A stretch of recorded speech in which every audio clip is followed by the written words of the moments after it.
So now we're going to start getting into our actual arithmetic here, beginning with the most basic of operations, addition and subtraction, where the name of the game here is handling things on a term-by-term basis.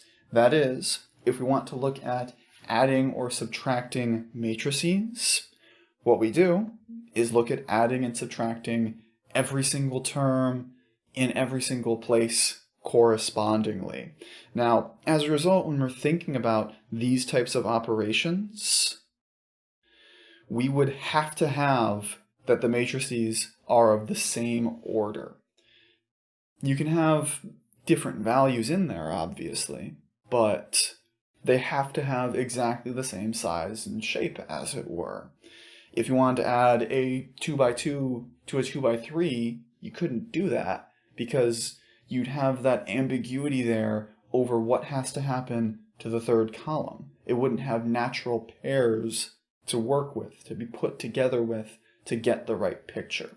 And to understand this, like before, we're going to take a shot at a couple of basic examples.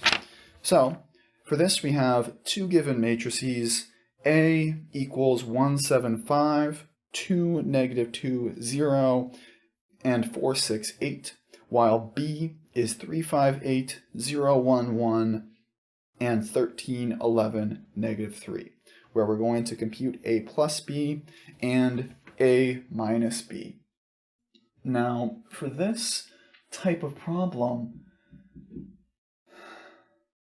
really all we have to do is be careful about what we put where.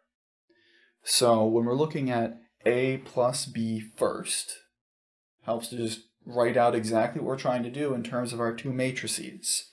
And then when we're taking that operation, we're going to go piece by piece, row by row, or column by column if you prefer, to make our way to our answer.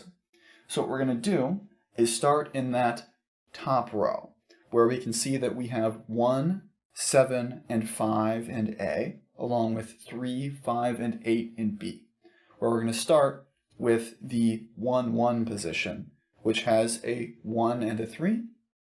So 1, 1 in the sum will have 1 plus 3 in it. Then, looking in the next spot in that row, 1, 2, we're going to have a 7 plus a 5.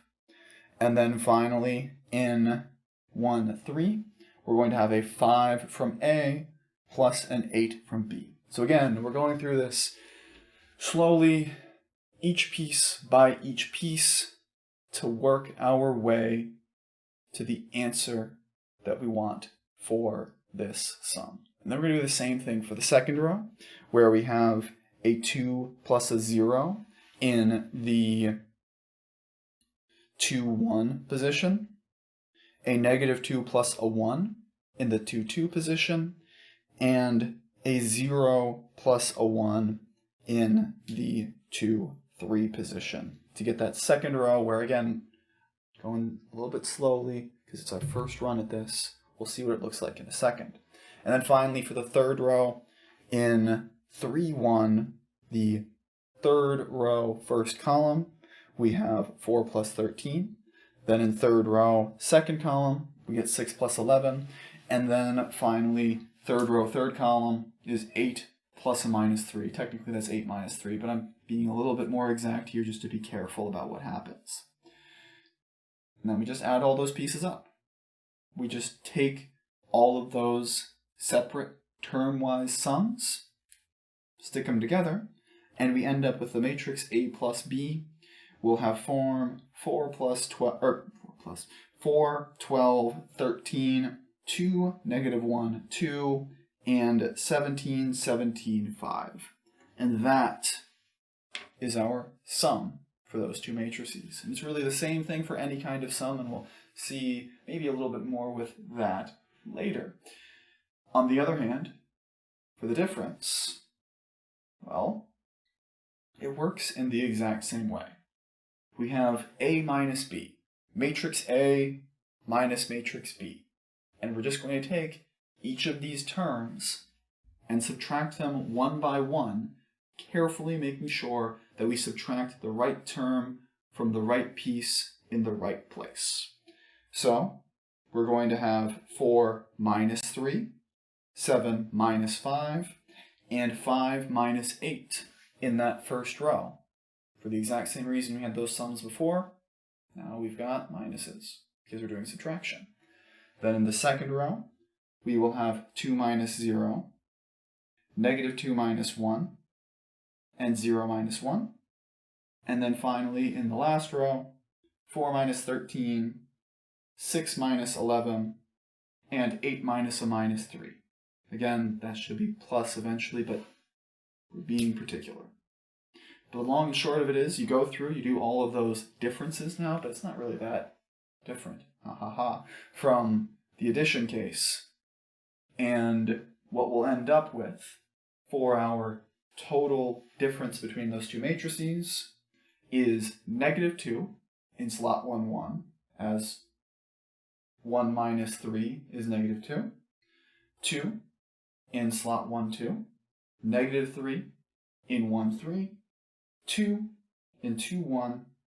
Negative 3 in 2, 2. Negative 1 in 2, 3. And negative 9, negative 5, and 11 in our third row in that order, excusing my inability to read my own type notes sometimes. I can't blame my handwriting for that. But the idea, whether we're adding or subtracting, is that we just go piece by piece. And this piece by piece approach is exactly what we're going to be doing in the next bit. We're looking at what happens when we multiply matrices times constants.